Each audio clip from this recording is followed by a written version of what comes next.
right, guys, welcome back to second key knowledge dot point of this second outcome of Unit 1. Remember, we're focusing on the internal environment here.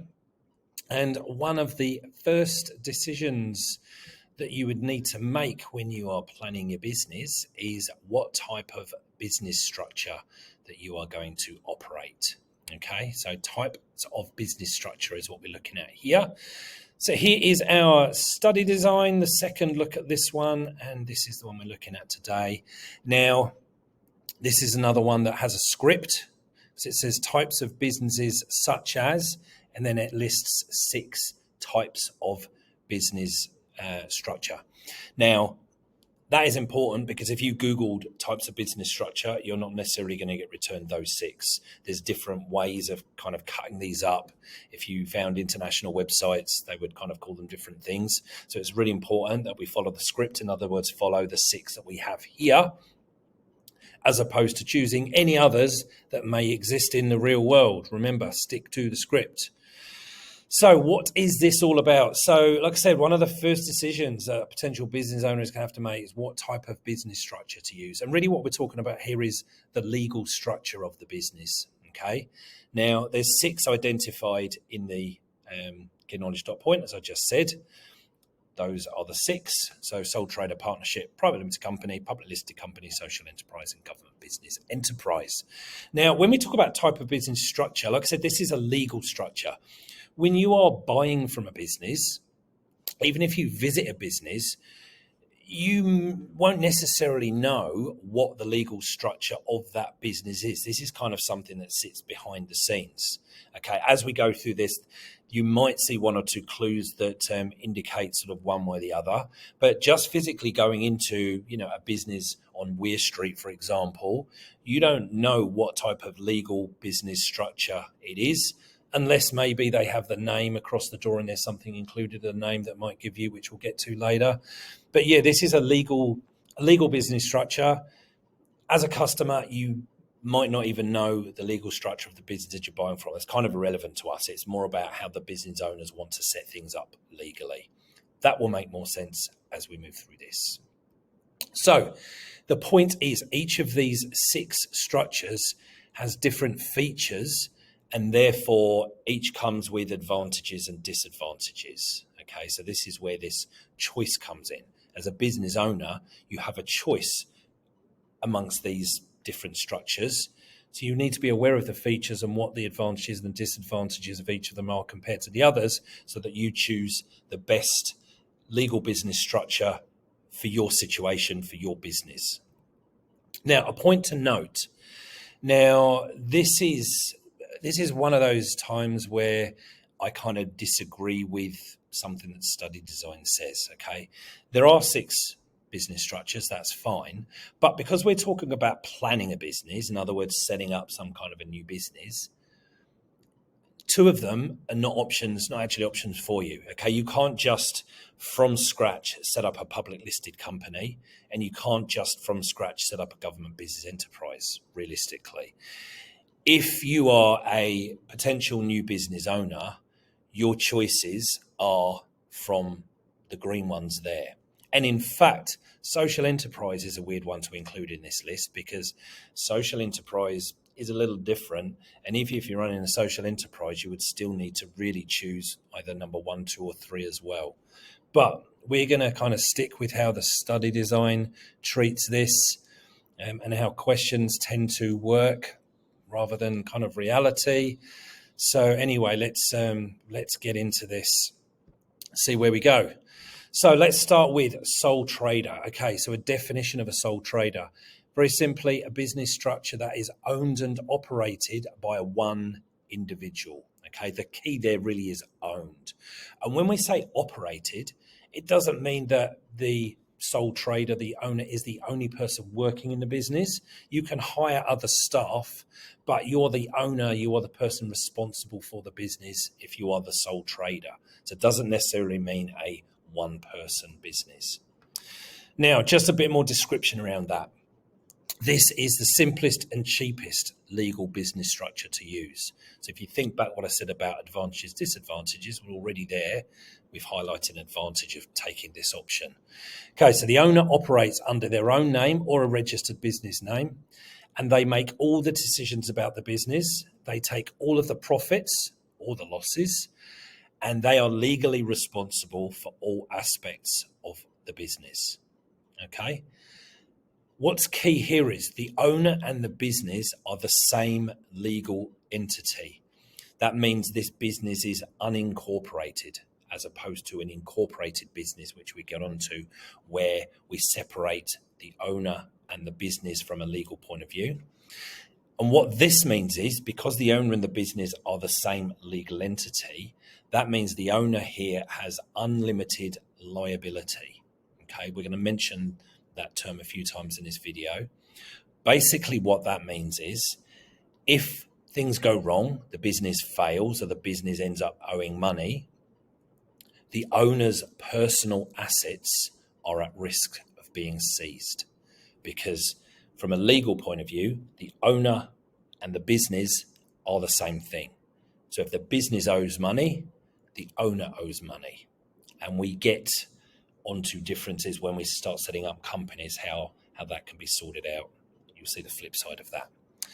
Now, for tax purposes, profit is treated like it would be an income for the business owner. So basically, income tax is paid on profits at whatever the prevailing rates of income tax are at whatever level of income. Okay, so that's an important feature as well. Rather than paying business tax, which we'll get into later, the owner will just pay income tax at prevailing income tax rates on any profit that is made. So that's a bit of a brief description of the legal kind of underpinnings, I guess, to a sole trader.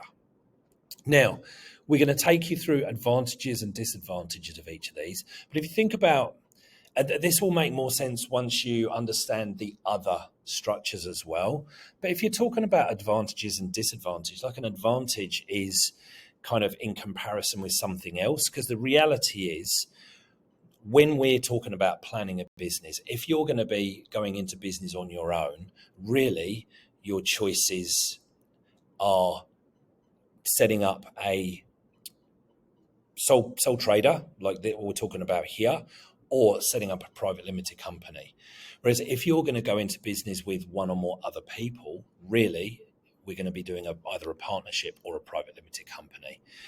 But the point here is, when I'm talking advantages and disadvantages, you'll see in the purple, there's another business structure. This is just the advantages and disadvantages as compared with other business types, if that makes sense. So in terms of the sole trader advantages here, with this structure, the owner has full control and makes all decisions. Therefore, there isn't a risk of disputes with other business owners or partners. So that's obviously compared to a partnership. If you were involved in a partnership, there's the risk of that happening. As mentioned before, and in the features, the owner takes all the profit if any profit is made. So that is a definite advantage. But again, compared with a partnership, when you start to share out the profits. Easy and cheap to set up. We talked about that. Now that would be compared with a private limited company. And there are fewer government regulations and reporting requirements than the other structures. And again, compared with a private limited company, that would be true. Some disadvantages of the sole trader setup. This unlimited liability that we talked about just before means that there's a high level of risk with your personal assets being vulnerable. Again, compared with a private limited company, where, as we'll see in a minute, that is not the case. Skills, experience, and knowledge are limited to the owner, or what they can then buy in, which can then become expensive. So again, that's compared with a partnership where you've got people coming together and sharing their skills, experience, and knowledge. The financial resources might be limited to the sole trader's own money, and it can be difficult to obtain bank loans if you need money to start up the business, particularly if you do not have a track record in business. Then banks might be a little reticent to loan you large amounts of money because you don't have a track record of being successful in business. That can be a challenge for you. If you're a sole trader, it can be difficult to take time off, take holidays if you're sick, so on and so forth. And like I said, if you're a sole trader, it doesn't necessarily mean you are the only person in the business. So if you do have staff, you might, be able to leave things in their hands and delegate the running of the business while you're not there. But again, if you've got a partnership, you have other business owners to kind of share this load with. Key one, we've not mentioned this yet, the business has no perpetuity. So in other words, the life of the business ends with the life of the owner. Okay, so that's a key one. And again, that is not necessarily the case with some of the other types of business structure. Okay, moving on to partnership now. Okay, the second in our list of the 6. So this is a business structure that is owned and operated by between 2 and 20 people. Okay, 2 to 20, key here. Now, again, a little bit of a description around this. Again, it's an unincorporated structure where all the owners have unlimited liability. So that's the same as with our sole trader. The only difference here is you'll be sharing that debt. So like a sole trader arrangement, this structure is also relatively simple, relatively cheap to set up. But here the owners share control. They share the decision making and they share the profits. So really this is just like the sole trader, but there's more people involved. Okay. Now, a partnership agreement is usually signed by all partners, and that details contribution of capital, money and resources, responsibilities, and the distribution of profit for each partner. In this structure, multiple owners combine their resources, their knowledge, their expertise, and they share the responsibility, the risks, and the reward. And again, with the sole trader, as with the sole trader, tax is paid by the partners as income tax. Now, one thing I'll just point out there, the partnership, we're talking about, details, all the contribution of all the stuff and what's going where. It doesn't necessarily have to be equal. You can have a partnership agreement where, one or more people is putting in more money than the others, but maybe the others are contributing knowledge and expertise that the people with the money don't have.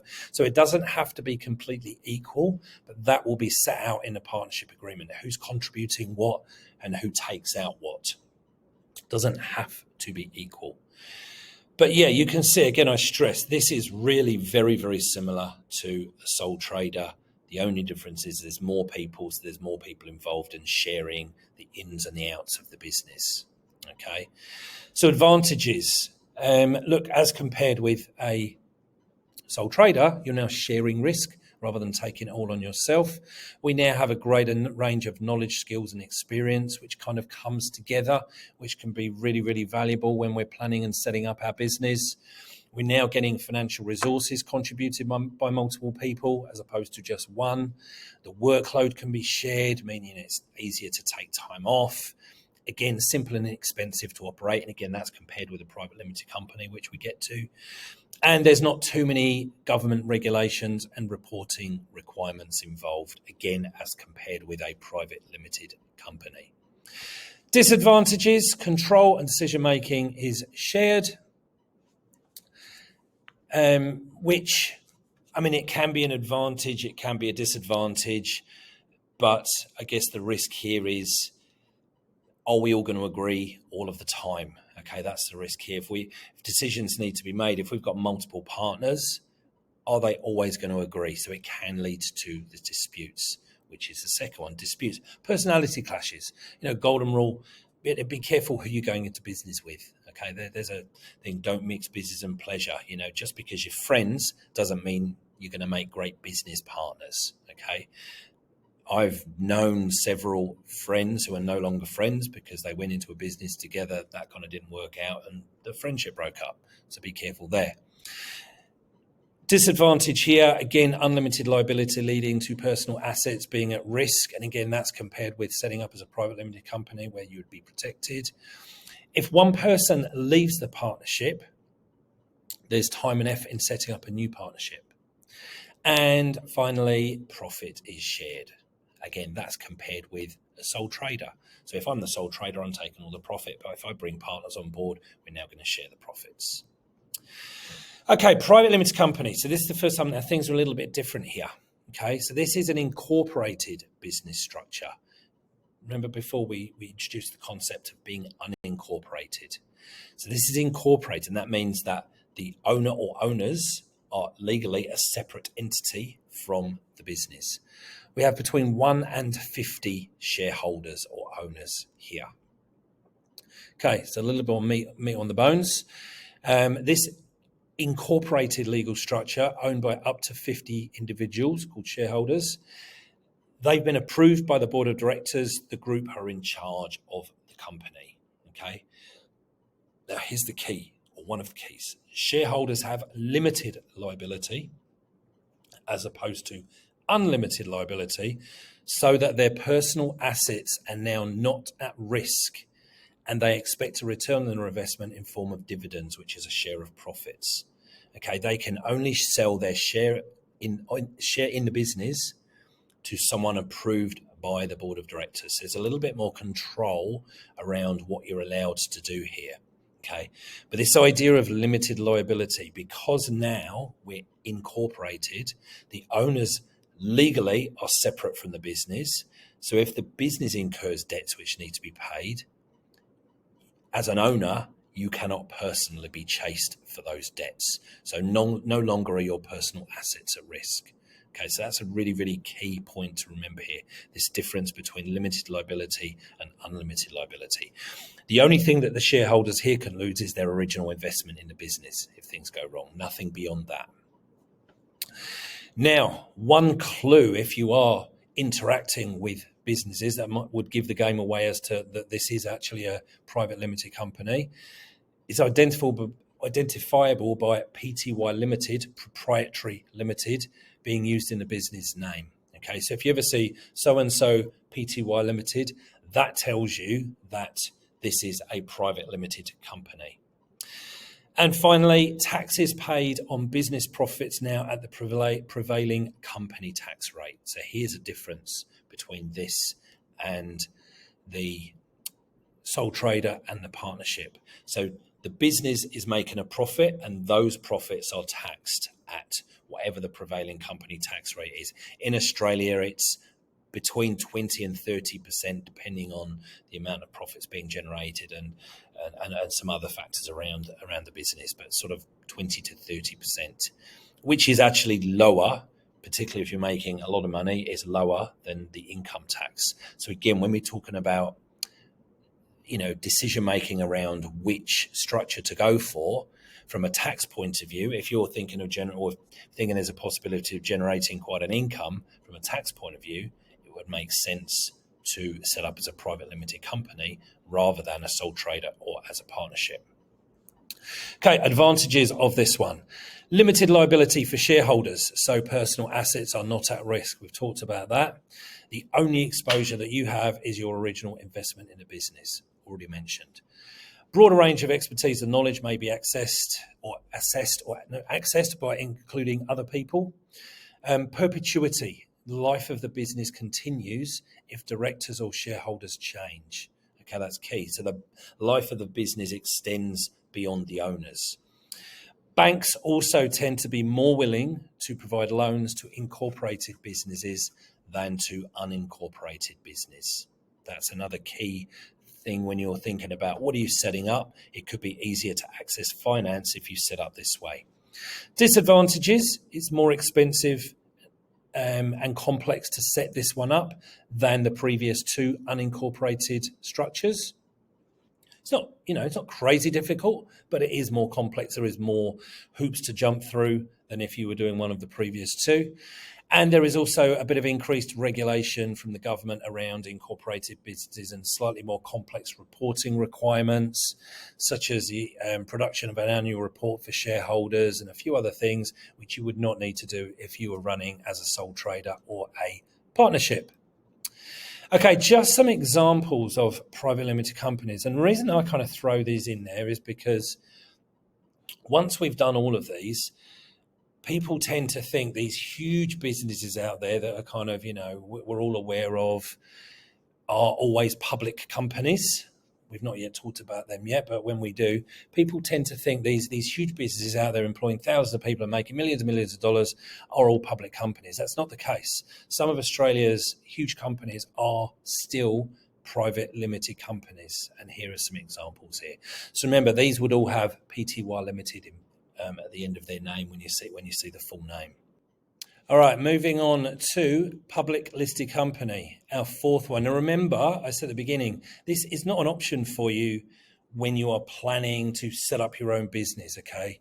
This is something that your business might evolve into. Okay, so you might actually start as a sole trader or a partnership, become a private limited company, then ultimately become a public listed company. Or, you might start as a private limited company and then in a long time become a public listed company. But this is not your starting point. So again, I find it a little bit weird that it's in the study design under planning a business. Anyhow, definition for this one, an incorporated business structure. Again, incorporated key. But this has unlimited shareholders. Okay. So a bit more description. This is an incorporated structure that requires at least 5 shareholders and 3 directors to operate. Those numbers are kind of really irrelevant because realistically they have thousands of shareholders. Now, these can be identifiable because they have limited LTD at the end of their name. So again, in terms of knowing what structure of business you interact with is operating under, if you see limited, you know that it is a public listed company. And that limited actually is an indicator of the limited liability that the shareholders have in the business. So again, we come back to this idea of limited and unlimited liability. Now, public listed company is one that is listed on the ASX, the Australian Securities Exchange. People think it's Australian Stock Exchange, Australian Securities Exchange. And any member of the public, if they're 18 or over, is then free to buy and sell shares in that business. Okay, so these basically public listed companies are ones in which you could log on to the ASX website and trade in shares. Now, these are heavily regulated by the government and they have to prepare really detailed financial reports which are available to the public, not just the shareholders in the business, but the public at large. So any of these businesses, you can go onto the website and you can download financial reports and all sorts of stuff. Okay, some advantages here. And again, emphasizing this is not an option when you're starting a business, but advantages in the long run of operating this type of a structure. Again, limited liability for shareholders, just like with a private limited company. So personal assets are not a risk. And again, like with a private limited company, the only exposure that you have risk-wise is your original investment in the business. Again, broader range of expertise and knowledge are going to be accessed by including other people.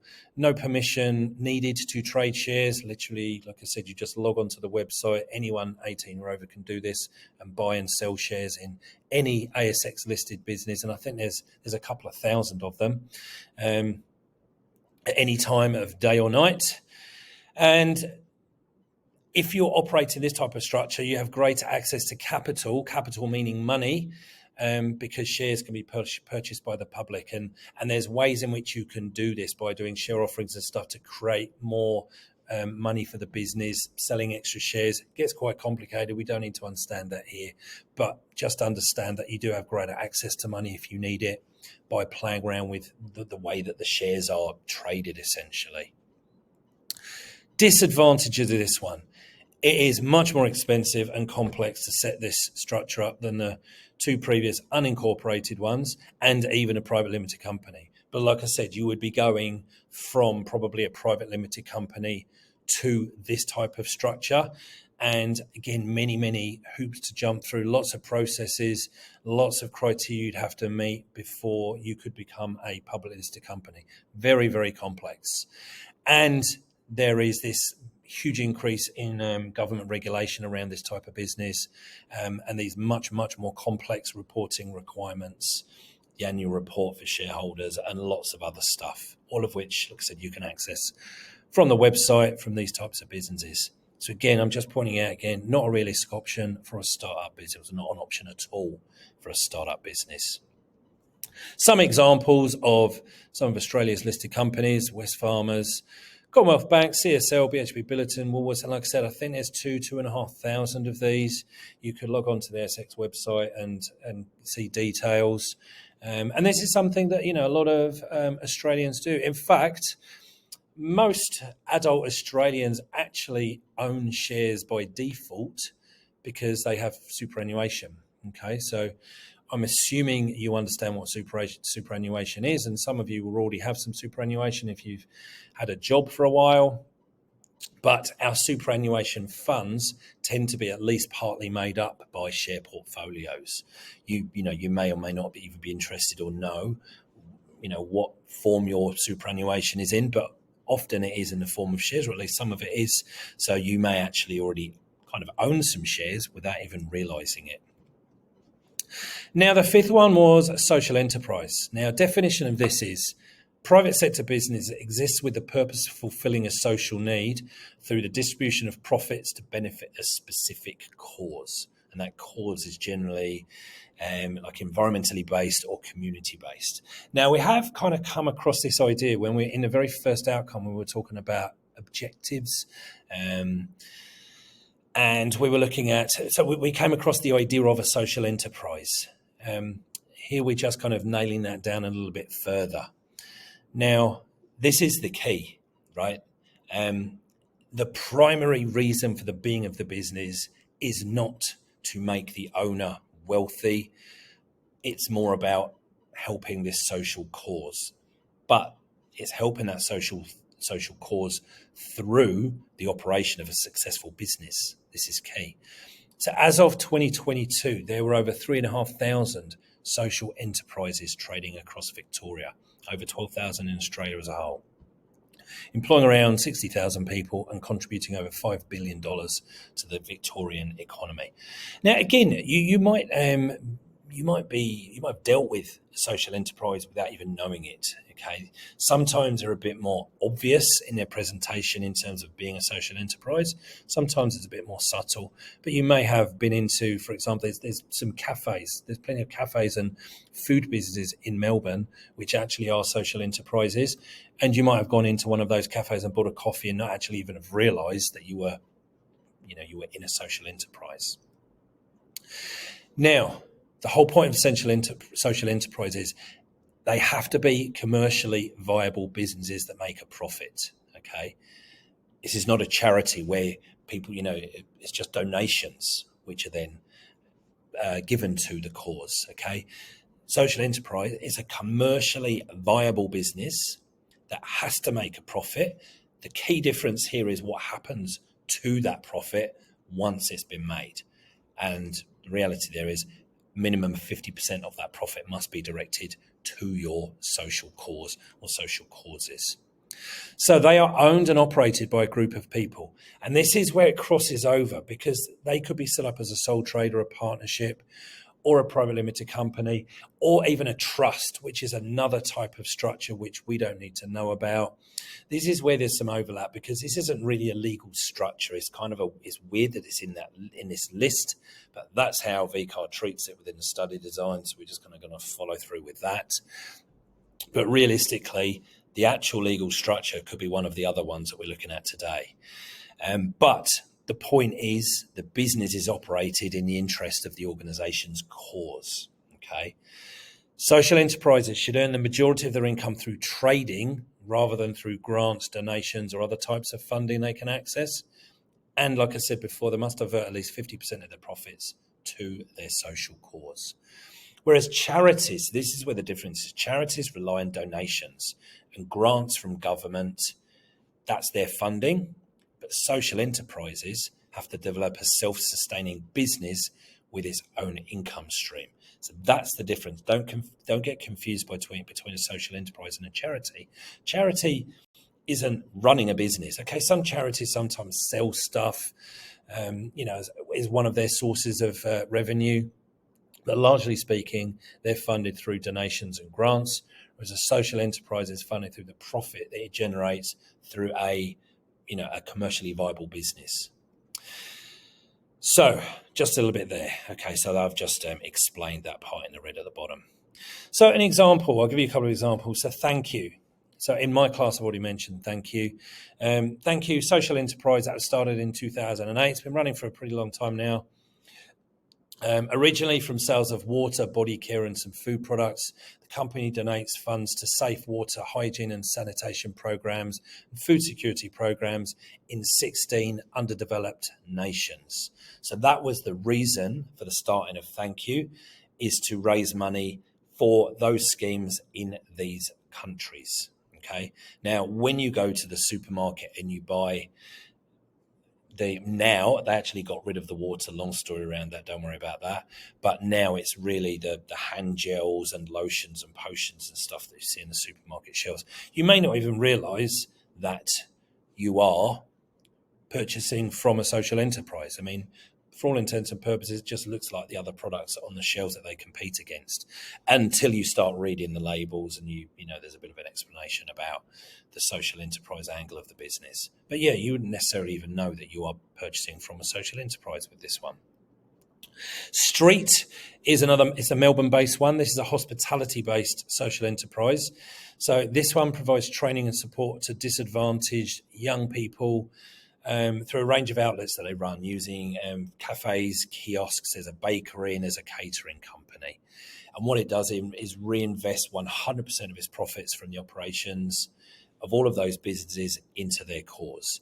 So again, these businesses, the cafes, the kiosks, the catering company, these are commercially viable, successful businesses. But what's happening is the profits, instead of going into the owners' pockets and making them wealthy, it's being diverted back into this social cause, which is supporting disadvantaged young people. Okay, so some advantages of this type of business. I'm not even going to call it a structure because it's not. This type of business, as they are supporting a social need, the community are often drawn towards them, i.e. customers. And that's, again, if customers even aware they are a social enterprise, because some of them, are much more subtle about their presentation as being that. Some are a bit more obvious. And customers, consumers, look, we all these days want to do some good ourselves if we can. So basically that can therefore make your products and your services more appealing, therefore increasing your profits. Anything you can do to appeal to customers is clearly a good thing. It's going to help you sell more. And this whole social enterprise angle certainly can be part of that appeal to a customer base. You also tend to have loyal staff and good morale within the business because the people that work for these types of businesses usually hold values which are aligned with it. So these are people that believe in the cause. They're all about the cause. So they're really happy to be working in it, which leads to a really positive corporate culture within the business. And they operate generally with high levels of corporate social responsibility. That is a concept we are going to be talking about a lot over the entire year 11 and 12 course. It's probably the most commonly recurring theme across the entire 2-year course. Talk about that later. But obviously, the business is built on, like the reason for being is social responsibility, but also the other ways in which they operate within the business tend to have quite a strong CSR bent as well. So they're all about social responsibility. Difficulties or disadvantages rather, it can be more difficult to obtain finance to establish the business. And I think that is kind of because of the second one there. It can be difficult to focus on both financial and social objectives at the same time. So if you are a bank looking to lend money to someone that wants to start one of these things, you might be a little bit wary of, are they all going to be about doing the good and not making money? Are they going to be ruthless enough, if you kind of get my drift? Banks can be a little bit wary of this type of business, so it can be harder to get the money in. And as a business owner, sometimes the profit and the social responsibility, the social objectives, kind of jagging against each other. It can be difficult, I think, at times to walk that common path where you're kind of doing both. Okay. All right, now the final one, you will be happy to know. Government business enterprise, okay? Again, this is not something you can just start. You're playing a business, you can't say, I'm going to start a government business enterprise. It doesn't work that way.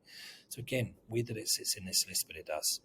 So this one is a government-owned business that runs commercial activities with the goal of making a profit. They can operate at either a federal or a state level. Basically, what they do is carry out government policies whilst delivering community services.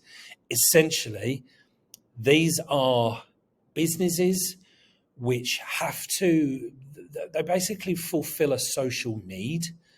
Like they fulfill a need that we kind of all have this need in the community. And there's a need for this type of business in the community but it can be really, really expensive to set up. The only people with deep enough pockets generally to set these type of businesses up are the government, because they have very deep pockets. But then they operated to run at a profit. So the idea really, I guess fundamentally in a nutshell, they're businesses that are providing a service, like the government provides us services, but they also have to make a profit whilst providing that service. So look, some examples here: Australia Post, okay? Australian Broadband Network, the NBN, and Defence Housing Australia, 3 examples. Think Australia Post. Can you imagine if Australia Post did not exist, you wanted to set up like a postal service covering Australia? The cost of doing that, the infrastructure, everything would be vast, okay? And you will find in most countries their postal service is also kind of nationalised at this point as well. It might still be run by the government. It might be set up like we do here, or it might have since been privatised completely. But essentially, these tend to be set up by governments. It just happens that now ours sits under this government business enterprise umbrella where it's owned by the government, but they have to make a profit whilst providing that essential service to Australians. Okay, so owned and operated by the government, at least a majority anyway. There can be other partners involved, but the majority will be owned by the government. They provide an essential service, and they seek to make a profit through the provision of that service. They aim to increase their value and returns for their shareholders, i.e. the government, just like any other business does. Okay, all businesses are looking to make the maximum return for whoever owns that business. In this case, it happens to be the government. A board of directors is appointed by the government to control and manage the GBE. Advantages. Now, I kind of touched on this, I guess, in a way. This can result in a provision of services that the private sector may not wish to provide. Private businesses, like I said, if you go back to a time, if you did not have a postal service, it's unlikely a private company is going to want to get involved in the setting up of a postal service that covers Australia. Like I said, the cost of that would be insane. So better that governments set them up, but then once they've set them up, they because governments are really not in the business of running businesses. This is a way of getting the government to kind of set the thing up, invest the money where it's needed, and then once the thing is set up, then hand it over to people that actually know how to run a business. So it's kind of that owned by the government but not operated by the government kind of idea. And it also provides some healthy competition for the private sector. Okay, there might be some really, really big businesses in the private sector. This actually can provide some healthy competition. Competition is good for business because it keeps business on their toes. It means consumers have more choice, and those larger businesses that are operating, they're going to struggle more to exploit customers because customers can go elsewhere. Some disadvantages of this whole GBE thing. The strategic direction of the business can change with a change in government. So if government changes from one side to the other, from Liberal to Labour, so on and so forth, then that can actually, because the government has a changing focus, then that can actually impact on the focus for the GBE. And I guess that could be quite frustrating if you're running a GBE and, every 4 or 5 years. I mean, governments tend not to change that often, but when there is a change, it might shift the change of the business. Definitely the potential for political influence for kind of the same reason, because they're owned by the government. Obviously, there's clearly the potential for political influence from whoever's in power here. And also, you'd argue, potentially not as efficient as private sector businesses. Okay, so any type of business where the government has an involvement in, because running businesses is not government's thing. There's probably some inefficiencies there that might not exist if they were a fully private business and the government were not involved. Now, the fact that, there's a board appointed and there is some separation from government kind of reduces some of this, but I would still say probably there are some inefficiencies that exist here that probably would not exist if they were in fully private sector form. Now, just coming back to the study design here. Okay, when it says the types of business, we've now covered those 6. and it says the factors affecting the choice of business structure. I have been touching on that all the way through this video, but just to kind of come back to that now, just to kind of nail down so you kind of see where that fits in. So if you're thinking about it, you're planning a business, okay? And remember, those 6 that I just talked about are not all going to be relevant. Realistically, if you are going to be setting up on your own, your 2 choices are sole trader or to set up a private limited company. If you're going into business with some other people, really partnership or private limited company. And the social enterprise aspect might be sitting there as a focus, but you would still need to have one of those structures in place.